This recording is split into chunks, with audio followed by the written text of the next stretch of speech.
ഈ ചരിത്രമുറങ്ങുന്ന ഒരു ദേവാലയത്തിൻ്റെ കഥയിലേക്കാണ് നമ്മൾ പോകുന്നത്. ഇടുക്കി കുട്ടിക്കാനത്തിന് സമീപം പള്ളിക്കുന്നിൽ ആണ് ഈ CSI ദേവാലയമുള്ളത്. എന്തുകൊണ്ടാണിത് ചരിത്രമുറങ്ങുന്നതെന്ന് പറഞ്ഞാൽ ബ്രിട്ടീഷുകാരുടെ കാലത്ത് നിർമ്മിച്ച ദേവാലയമാണ്. പക്ഷേ ഇന്നും അത് അതേ തനിമയിൽ തന്നെ സംരക്ഷിച്ചു പോയിരുന്നു എന്നുള്ളതാണ്. നമുക്ക് അവിടെ ഒന്ന് പോയി വരാം. ഇതാണ് നമ്മൾ പറഞ്ഞ കുട്ടിക്കാനത്തിന് സമീപം പള്ളിക്കുന്നിലുള്ള സെന്റ് ജോർജ് CSI പള്ളി. ബ്രിട്ടീഷുകാരുടെ കാലത്ത്, അതായത് ഇടുക്കി ജില്ലയിൽ തേയിലകൃഷി ആരംഭിക്കുന്ന സമയത്ത് ബ്രിട്ടീഷുകാർ അവരുടെ ആരാധനയ്ക്ക് വേണ്ടി പണിത ഒരു ദേവാലയമാണ്. പിന്നീട് ഇത് പൊതുജനങ്ങൾക്ക് തുറന്നു കൊടുക്കുകയും ചെയ്തു. 34-ലധികം ബ്രിട്ടീഷുകാരുടെ ശവസംസ്കാരം ഇവിടെ നടന്നിട്ടുണ്ട്. ആ കല്ലറകൾ ഇവിടെ സ്ഥിതി ചെയ്യുന്നുണ്ട്. ആ കല്ലറകൾ കൊണ്ടാണ് ഇന്ന് ഈ പള്ളി പ്രസിദ്ധമായിട്ടുള്ളത്.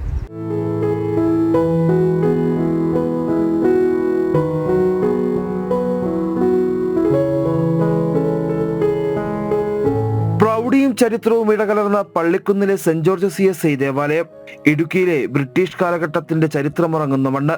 1.5 പതിറ്റാണ്ടിനിപ്പുറവും പ്രൗഢമായി തലയുയർത്തി നിലകൊള്ളുന്ന യൂറോപ്യൻ നിർമ്മിതി.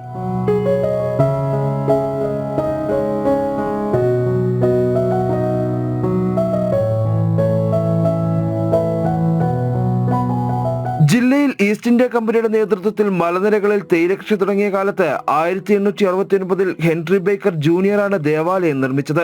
തിരുവിതാംകൂർ രാജകുടുംബം വിട്ടു നൽകിയ 15 ഏക്കർ സ്ഥലത്ത് കാട്ടുകല്ലുകളും കുമ്മായവും തേക്കും ഈട്ടിത്തടിയും ഓടുകളും ഉപയോഗിച്ച് യൂറോപ്യൻ ശൈലിയിൽ പള്ളിയുടെ നിർമ്മാണം പൂർത്തീകരിച്ചു.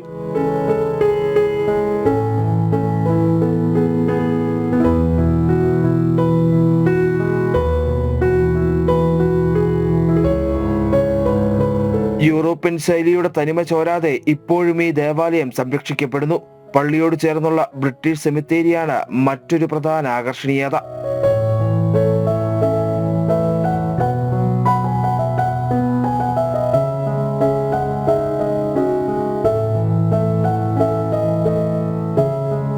അവിടെ നമ്മുടെ കണ്ണുകൾ ഉടക്കുന്നത് ഈ കുതിരയുടെ ബലകത്തിലായിരിക്കും.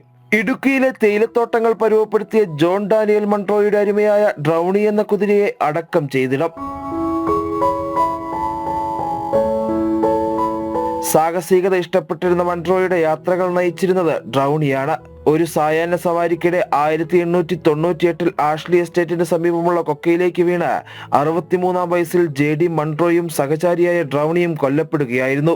തന്റെ കല്ലറയോട് ചേർന്ന് തന്നെ ഡ്രൗണിയെയും അടക്കം ചെയ്യണമെന്ന് നേരത്തെ തന്നെ മൺട്രോ പറഞ്ഞിരുന്നു.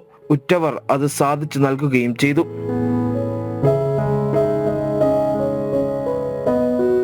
മൺട്രോയ്ക്കും ഡ്രൗണിക്കും പുറമെ 34ഓളം ബ്രിട്ടീഷ് കല്ലറകളാണ് പള്ളിക്കുന്ന് പള്ളിയിലുള്ളത്.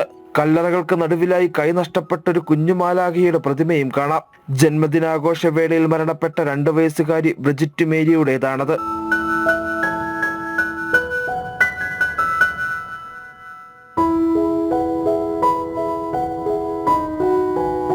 ഇവിടുത്തെ ഓരോ കല്ലറകൾക്കും ഓരോ കഥകൾ പറയാനുണ്ട്.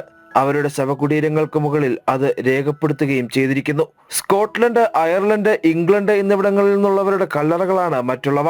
ഇവരുടെ ഇപ്പോഴത്തെ തലമുറയിലുള്ള ആളുകൾ ഇവിടെ എത്തി പ്രാർത്ഥനകൾ നടത്തി മടങ്ങാറുണ്ട്. ചരിത്രമുറങ്ങുന്ന കുടീരങ്ങളെ മുൻനിർത്തി സെമിട്രി ടൂറിസത്തിന്റെ സാധ്യതകൾ തേടുകയാണ് നിലവിൽ ടൂറിസം വകുപ്പ്.